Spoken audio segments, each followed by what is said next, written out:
All right, so we are going to do another question from the audience here. So I don't have my...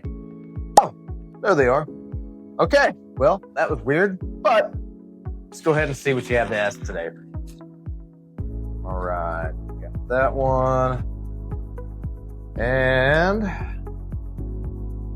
every time I go to the chiropractor, this is the question. Every time I go to the chiropractor, it's always for my low back, but the chiropractor always works on my upper back and neck as well. Why is that? Okay, well, it happened again. Awesome. Well, question's still there.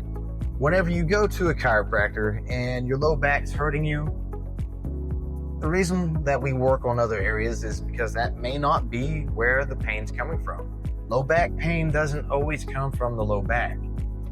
Many times, low back pain is actually either coming from the mid-back or the neck. In my experience, about 80% of the time, it's actually coming from damage in the neck.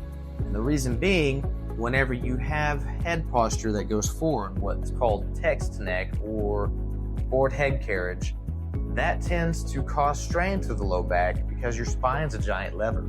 Anytime a weight moves further away from the end point, there's going to be more strain that has to be applied towards the end point just to get the head back up. Okay, so in the case of the spine, whenever the head goes forward, it creates more stress in the low back because the low back has to squeeze harder just to keep your head from falling further forward.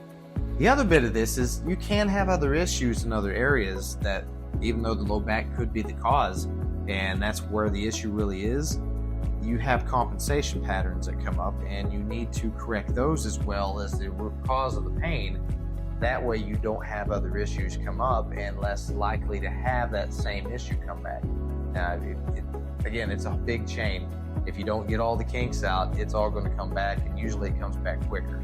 And as far as coming back, most of the time until you've actually corrected the problem, the issue is going to keep reoccurring because that's what your brain thinks is normal at that point in time. The repetition's not for paying off certain bills that the chiropractor has. It's actually to fix the root cause and retrain your brain so it creates a new pattern so you can hold your adjustments long term.